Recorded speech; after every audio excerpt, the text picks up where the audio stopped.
Maths.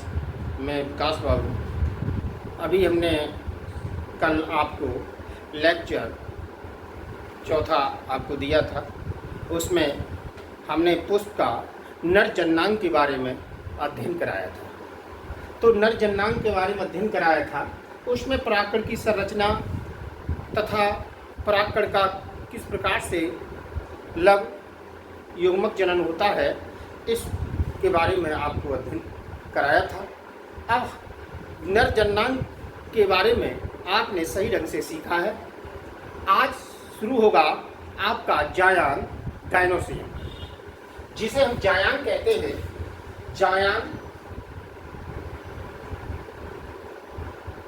जायांग को हम gynoecium कहते हैं। गायनोसियम, ये गायनोसियम जो होता है, ये मादा भाग होता है। जो मादा भाग होता है, इसे हम गायनोसियम के अंदर बीजांड की संरचना बनती है। क्योंकि आपने देखा होगा, मैंने कल अवगत कराया था कि जो फीमेल वाला पार्ट होता है, जिसमें मादा युग्मक जो होते हैं, तो उसमें जो परागकण जो होते हैं नर जननांग के, वो उसके स्टिग्मा पर पहुंचते हैं और स्टिग्मा से पहुंचकर वर्तिका से होते हुए अंडाशय के अंदर जाते हैं और वहां पर बीजांड होता है। बीजांड से नर युग्मक का मिलन होता है और मिलन होकर के उसका फर्टिलाइजेशन शुरू हो जाता है। तो इस प्रकार से आपने अध्ययन किया था। देखिए, जो जायांग जो होता है, जायांग के अंदर बीजांड स्थित होता है। क्या होता है? बीजांड, जिसे हम कहते हैं ओव्यूल। इसी बीजांड की संरचना के बारे में आज हम अध्ययन करेंगे लेक्चर 5 में। तो देखिए, इसमें हम अध्ययन करेंगे, इसमें हम सीखेंगे कि बीजांड होता क्या है। तो बीजांड जो है, सभी जानते हैं, जो मादा भाग जो होता है, फीमेल जो पार्ट कहेंगे पुष्प का, जिसे हम स्त्री केसर भी कह सकते हैं या जायांग भी कह सकते हैं या गायनोसियम भी कह सकते हैं, इसका जो पार्ट होता है वो बीजांड होता है। उसकी संरचना के बारे में अध्ययन करेंगे। देखिए सही बच्चे, हमने आपको इसमें जो फीमेल वाला जो जायांग वाला पार्ट होता है, इस तरह से हमने इसकी संरचना आपको बताई थी। इस तरह से हमने इसकी संरचना जो था जायांग की, वो आपने पहले हमने इसका डायग्राम बता चुके हैं। इसका डायग्राम इस प्रकार से बनता है। देखिए सभी बच्चे ध्यान देंगे, इस प्रकार से। इसमें जो इस प्रकार से ये परागकण का अंकुरण होता है और इसमें एक ये पॉलन ट्यूब निकलती है। ये पॉलन ट्यूब होती है, ये होती हुई इस तरह से यहाँ पे आती है। इस तरह से ये परागनलिका होती है और बीजांड से मिल जाती है। जो बीजांड वाला भाग होता है, ये आपका बीजांड वाला भाग है। ये आपका बीजांड वाला भाग है। इससे यहाँ पर ये जुड़ जाते हैं, यहाँ पर ये नर युग्मक होते हैं। यहाँ पर जो फीमेल का जो बीजांड होता है, उससे मिलन हो जाता है। देखिए बच्चे, इस तरह से इसकी संरचना होती है। इस तरह से इसकी जो संरचना होती है वो इस तरह से बनती है। सही बच्चे ध्यान देंगे, ये इस तरह से। तो देखिए सही बच्चे ध्यान देंगे, हमने इसके बारे में ये आपको बताया था, परागण के अंकुरण। ये परागण के अंकुरण होते हैं, इसे हम वर्तिकाग्र कहते हैं। ये वर्तिका होती है।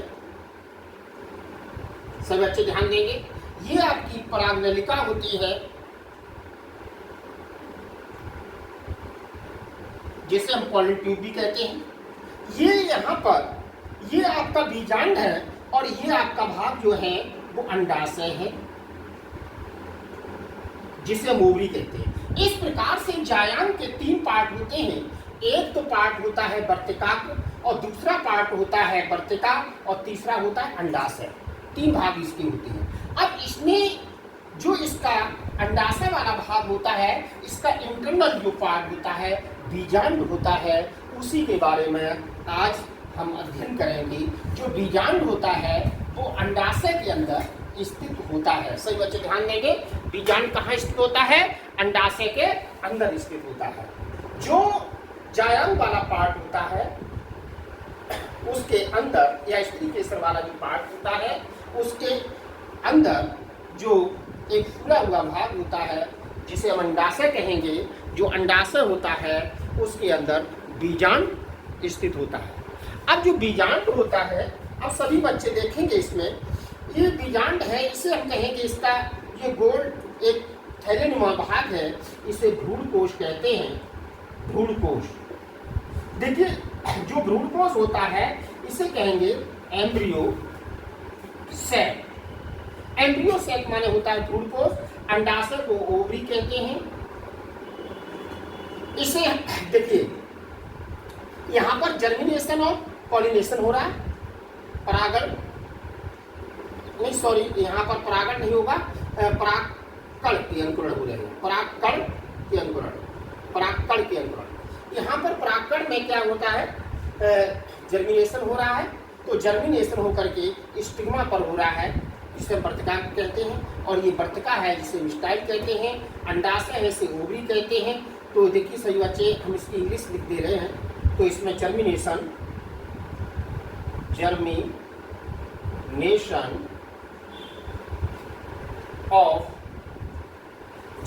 ऑफ पॉलिन ग्रेन, इसे परागकण के अंकुरण को कहेंगे जर्मिनेशन ऑफ पॉलिन ग्रेन, इसे कहेंगे स्टिग्मा। सही बच्चे ध्यान देंगे, ये आपका स्टाइल होगा, इसे वर्तिका कहेंगे, ये अंडाशय है इसे ओवरी कहेंगे। अब ओवरी के अंदर आपका क्या है, ओव्यूल, बीजांड।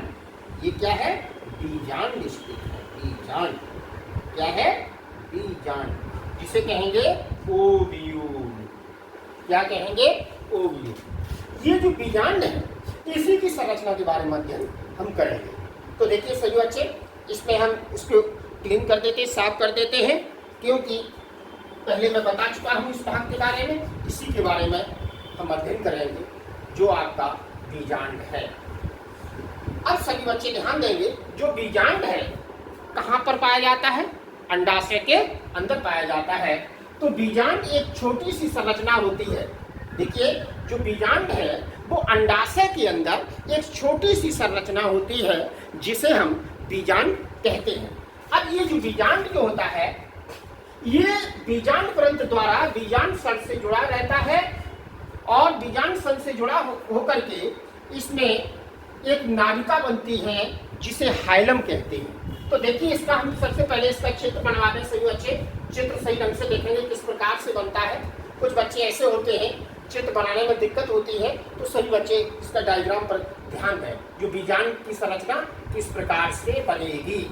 तो देखिए सही बच्चे ध्यान देंगे सही ढंग से, देखिए किस प्रकार से बीजांड की संरचना बनती है। देखिए सबसे पहले हम क्या बनाएंगे, भ्रूणकोश को बनाएंगे। सबसे पहले सही बच्चे ध्यान दें, इस तरह से हम भ्रूणकोश को बनाएंगे। देखिए इसमें यहाँ पर ये जो होता है, ये सभी बच्चे देखेंगे, देखिए किस तरह से संरचना बनती है। इस तरह ये जो होता है ये आपकी प्रतिमुखी कोशिकाएं होती है। सभी बच्चे ध्यान देंगे, जो प्रतिमुखी कोशिकाएं होती हैं इनकी संख्या कितनी होती है, 3। ठीक है, सही बच्चे ध्यान दें।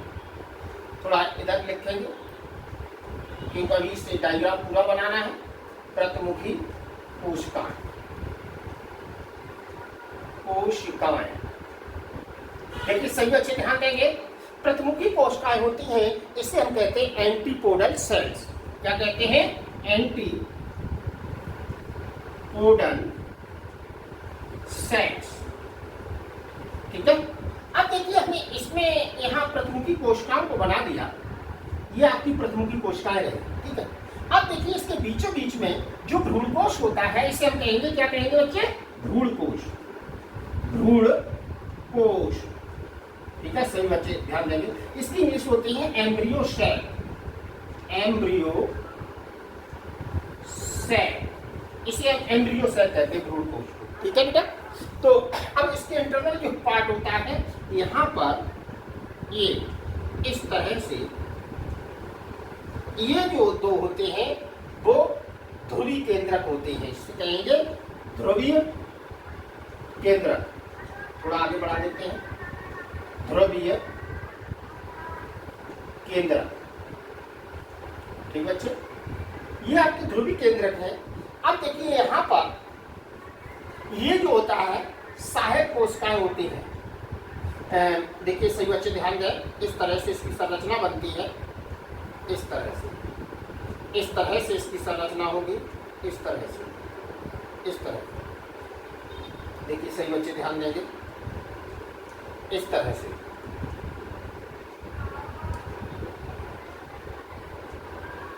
इस तरह से इसकी संरचना होगी। अब देखिए ये जो होगा एग सेल होगा, एग सेल, इसे कहेंगे अंड कोशिका। क्या कहेंगे सभी बच्चे ध्यान देंगे, अंड कोशिका, एग सेल। क्या कहेंगे, एग सेल, ये एग सेल है। इसे कहते हैं सहायक कोशिकाएं। ये दो जो कोशिकाएं होती हैं इसे कहेंगे सहायक कोशिकाएं, सहायक कोशिकाएं। इस प्रकार इसका जो इंटरनल जो पार्ट है बीजांड का वो आपका भ्रूण कोश है। अब देखिए इसमें संरचना किस तरह से बनती है, इसकी संरचना जो होती है इस तरह से, ये इस तरह से संरचना बनती है, इस तरह से। देखिए सही बच्चे ध्यान देंगे, ये इस तरह से संरचना इसकी होती है, इस तरह से। अब देखिए सही बच्चे ध्यान देंगे, ये इस तरह से। ठीक है, सही बच्चे ध्यान देंगे, इसकी संरचना जो होगी वो इस प्रकार से संरचना होगी। ठीक है, देखिए सही बच्चों ने संरचना सीखा। ये जो भाग है आपका, देखिए सही बच्चे ध्यान देंगे, ये आपका जो है बीजांड की संरचना है। क्या है, बीजांड की संरचना। किसकी संरचना है, बीजांड की संरचना है। अब इसमें बीजांड की संरचना जो है इसमें ये आपकी सहायक कोशिकाएं हैं, ये अंडकोशिका है। अब देखिए सही बच्चे ध्यान देंगे कि इसमें ये आपका बीजांड काय है, ऊपर वाला जो भाग आपका क्या है, बीजांड काय, बीजांड काय वाला भाग, बीजांड काय। इसे हम निभाग कहते हैं। ऊपर वाला जो भाग है इसे निभाग कहेंगे, या इंग्लिश में कहेंगे चैलेजा, चैलेजा। ये चैलेजा वाला पार्ट है, चैलेजा वाला पार्ट है। हाँ ध्यान देंगे, इधर ध्यान देंगे, इधर। हाँ, चैलेजा वाला पार्ट है, ये आपका बीजांड द्वार है। हाँ सही बच्चे, हाँ देखो बीजांड द्वार है, बीजांड द्वार है सही बच्चे, जिसे हम माइक्रोपाइल कहते हैं, माइक्रोपाइल। ठीक है, सही बच्चे ध्यान देंगे, इसे हम क्या कहेंगे, माइक्रोपाइल कहेंगे। सॉरी स्पेलिंग गलत है इसकी, थोड़ा सही करते हैं। देखिए इस तरह से होगा माइक्रोपाइल। इसे बीजांड द्वार यहाँ पे है, इसे हम माइक्रोपाइल कहते हैं। अब देखिए सभी बच्चे ध्यान देंगे, ये आपका अध्यावरण है। क्या है, अध्यावरण। इसके दो अध्यावरण होते हैं, अध्यावरण, इस प्रकार से। अब देखिए ये जो अध्यावरण होते हैं सभी बच्चे ध्यान देंगे, इसके अंदर सबहेन पूल होते हैं। ये होंगे यहाँ पर सबहेन पूल, सबहेन पूल होंगे, जिसे वेस्कुलर बंडल बोलते हैं, वेस्कुलर बंडल बोलते हैं। सबहेन पूल को क्या बोलेंगे, वेस्क्यूलर बंडल। ठीक है, वेस्कुलर बंडल होते हैं, सबहेन पूल होता है। यहाँ पर नीचे की ओर जो आपका बीजांड ग्रंथ होता है, ये इसे कहेंगे बीजांड ग्रंथ, बीजांड ग्रंथ होता है। इस प्रकार से ये आपका बीजांड ग्रंथ है। इस प्रकार से सही बच्चे ध्यान देंगे, इसमें आपने जो बीजांड की अनुप्रस्थ काट है उसके बारे में आपने सीखा, क्योंकि यहाँ पर जो है ये अंडकोशिका है, आपकी ये, और ये सहायक कोशिका है जिसे सिनर्जिड्स बोलते हैं। इस प्रकार से इसकी जो संरचना बनती है वो इस प्रकार से संरचना बनती है। सही बच्चे ध्यान देंगे, सही बच्चे एक बार फिर से इसे बना के देखें और इसके ट्राई करें, क्योंकि यूपी बोर्ड में ये बीजांड की संरचना जो होती है बहुत ही पूछी जाती है, बहुत ही महत्वपूर्ण है। सही बच्चे ध्यान दें। देखिए यहाँ पर जो नीचे की ओर होता है वो बीजांड द्वार होता है, जिसे हम माइक्रोपाइल कहते हैं। इसके जस्ट विपरीत जो भाग होता है वो निभाग होता है, जिसे हम चनेरा कहते हैं। इस प्रकार से जो संरचना होती है बनती है। अब देखिए सभी बच्चे ध्यान देंगे, इसमें जो दो परतें होती हैं वो अध्यावरण की होती हैं, इसके ऊपरी भाग, और यहाँ पर जो बीजांड काय होता है वो इस तरह से यहाँ पर होता है। तो देखिए आपने बीजांड की संरचना के बारे में अध्ययन किया और इस प्रकार से सीखा इसमें कहाँ पर प्रतिमुखी कोशिकाएं होती हैं और कहाँ पर इसका सभैंतपूल होते हैं और कहाँ पर ये जो सभैंतपूल होते हैं, कहाँ पर बीजांड ग्रंथ होता है। अब देखिए ये संरचना को आपने सीखा, तो इसको हम भ्रूण कोश जो इसके अंदर स्थित होता है जिसे एम्ब्रियो सेक कहते हैं, उस भ्रूण कोश को इस प्रकार से हमने इसके बीजांड द्वार के बारे में जाना। बीजांड काय वाला जो मध्य भाग है जो इसके बीचों बीच में जो स्थित है वो भ्रूण कोश है, जिसे हम एम्ब्रियो सेक कहते हैं। अब जो एम्ब्रियो सेक है उसके अंदर प्रतिमुखी कोशिकाएं स्थित होती हैं और इसके अंदर ध्रुवी केंद्रक होते हैं और इसके अंदर अंड कोशिका होती है और सहायक कोशिकाएं होती हैं। इस प्रकार से बीजांड की जो संरचना इसकी बनती है। तो देखिए सही बच्चों ने बीजांड की संरचना के बारे में अध्ययन किया और इसे आपने सीखा। ये जो आपका जायन वाला जो पार्ट है, जो फीमेल वाला पार्ट बोलते हैं, जिसे मादा यूनिकोड के नाम से भी जानते हैं, इसकी संरचना के बारे में आपने सीखा।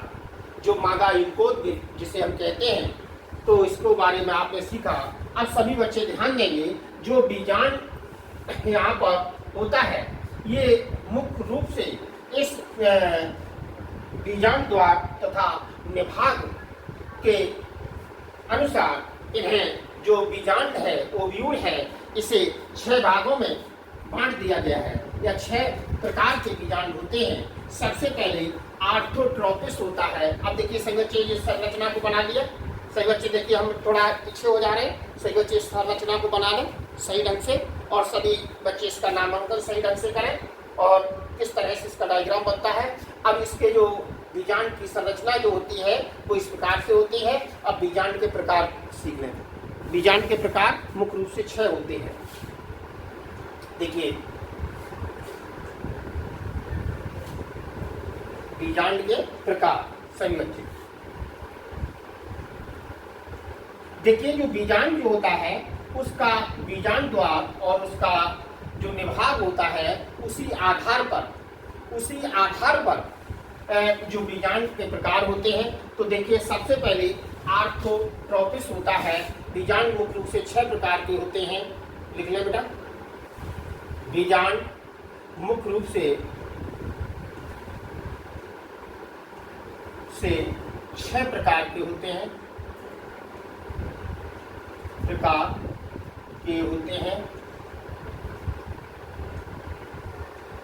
नंबर 1 है, देखिए सही बच्चे ध्यान देंगे। नंबर 1 है आर्थोट्रोपिस।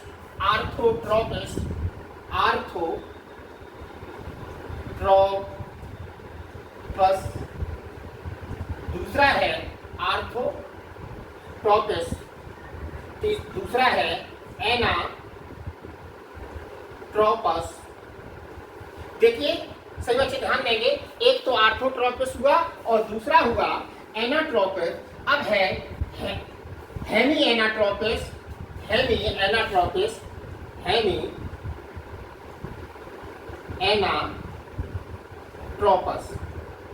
ठीक है, तो इस प्रकार से 3 हो गए। एक आर्थोट्रोपिस हो गया, एनाट्रोपस हो गया, हेमीट्रोपस हो गया।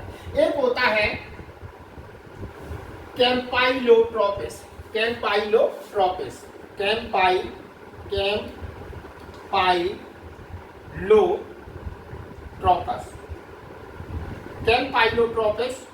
अब देखिए शेष दो और रह गए।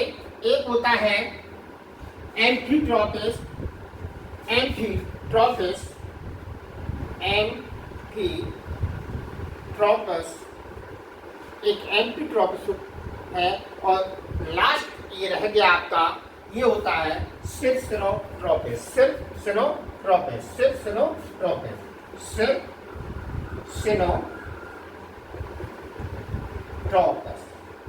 अब देखिए ये जो आपके बीजांड हैं कितने हो गए फिर बच्चे? 6। और ये जो बीजांड होते हैं जो 6 प्रकार के होते हैं, लेकिन किस आधार पर होते हैं? ये बीजांड द्वार